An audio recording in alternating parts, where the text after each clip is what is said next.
Sahabat Buton Politika yang kami hormati, pada kali ini kami mencoba membahas tentang 3 faktor keberhasilan kampanye dalam pemilihan calon legislatif di tahun 2024.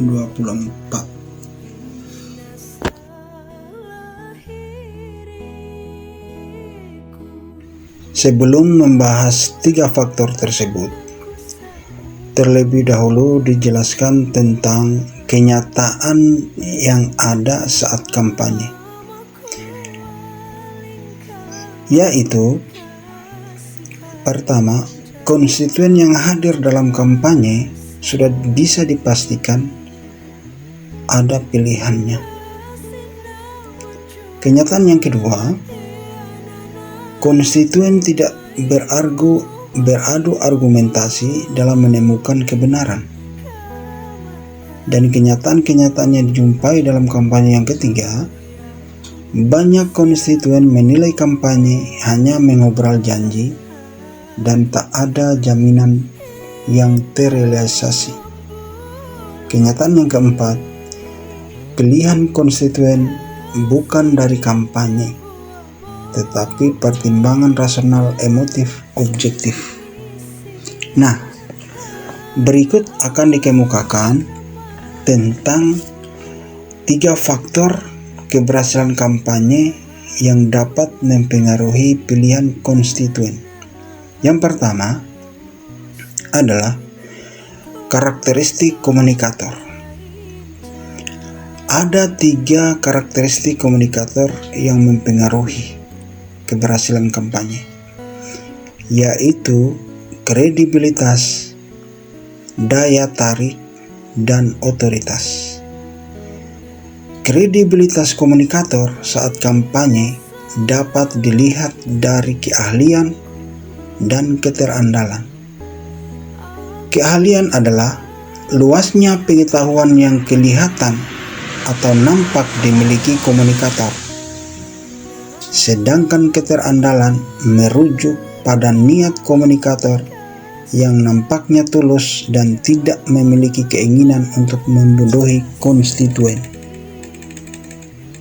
Sedangkan daya tarik komunikator berdasarkan pada beberapa faktor, yaitu penampilan fisik, menyenangkan, disukai, dan adanya kesamaan dengan konstituen.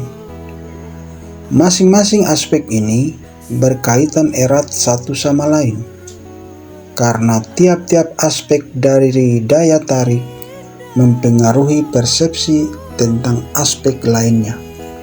Misalnya, komunikator yang memiliki daya tarik fisik dipersepsi lebih menarik dan cakap daripada yang kurang menarik. Konstituen cenderung menyukai komunikator yang mirip dengan dirinya dalam hal sikap, minat, nilai, dan kepribadian. Komunikator yang tidak disukai pada umumnya tidak efektif dalam mempengaruhi pilihan konstituen saat kampanye, meskipun isu yang disampaikan merupakan hal-hal nyata. Dan otoritas komunikator merujuk pada kekuasaan untuk memberi ganjaran atau imbalan sasaran komunikasi atau konstituen. Konstituen memilih karena otoritas, meskipun terpaksa, tetapi lama-kelamaan terinternalisasi dan diterima secara pribadi. Kemudian yang kedua adalah karakteristik pesan. Pesan yang disampaikan saat kampanye bila sesuai dengan pandangan atau nilai-nilai konstituen akan cenderung lebih diterima dan mempengaruhi pilihannya. Karenanya, dari tujuan dan tema utama kampanye dibuat pesan-pesan yang sesuai dengan kebutuhan, minat, dan terutama pada nilai-nilai yang dianut oleh konstituen. Sebuah pesan dapat mempengaruhi pilihan konstituen bila mana masuk akal dan dapat memunculkan penilaian positif terhadap pesan tersebut. Penilaian positif muncul dari seberapa banyak keuntungan psikologis yang diperoleh dari pesan yang disampaikan. Ketika pesan yang disampaikan dinilai hanya sebatas mengobrol janji, maka akan muncul penilaian negatif dan tidak memberikan makna bagi keberhasilan kampanye. Pesan dalam kampanye dapat dikatakan efektif bila mana memperhatikan beberapa hal berikut.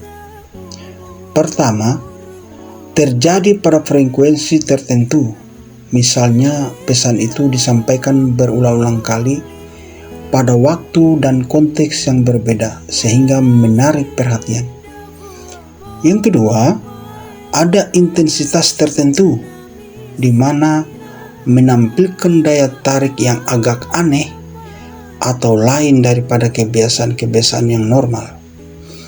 Yang ketiga, memunculkan gerak dan perubahan, di mana pesan yang ditampilkan hidup dan dinamis, sehingga mengajak orang lain untuk memperhatikannya. Kemudian yang keempat itu berkesan. Kata dan gerak yang ditampilkan memberikan makna yang sulit untuk dilupakan, sehingga tersimpan dalam skema kognitif konstituen. Kemudian yang ketiga adalah karakteristik konstituen. Di sini perlu diperhatikan harga diri, kebutuhan, dan inteligensi konstituen, karena berhubungan dengan penentuan pilihannya. Konstituen dengan harga diri tinggi pada umumnya sulit untuk dipengaruhi saat kampanye, karena mereka memiliki keyakinan akan pendapatnya. Evaluasi dirinya tinggi membuat komunikator yang kredibel dipersepsi kurang kredibel. Konstituen yang memiliki harga diri tinggi cenderung berpikir lebih banyak mengetahui informasi yang disampaikan oleh komunikator. Sedangkan konstituen dengan harga diri rendah lebih mudah dipengaruhi karena biasanya mereka memberikan penilaian yang rendah pada opininya dan kemungkinan besar akan mengubahnya ketika ada pesan baru.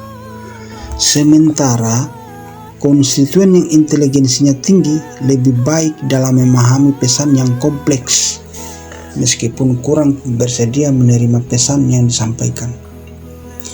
Sedangkan konstituen yang inteligensinya rendah lebih mudah dipengaruhi, meskipun kurang memahami maksud pesan yang disampaikan.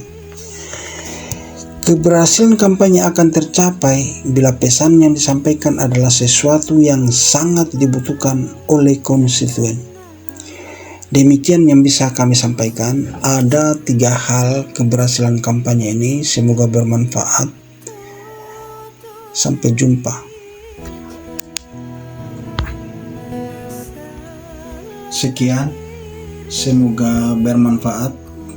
Sampai jumpa di konten-konten kami berikutnya.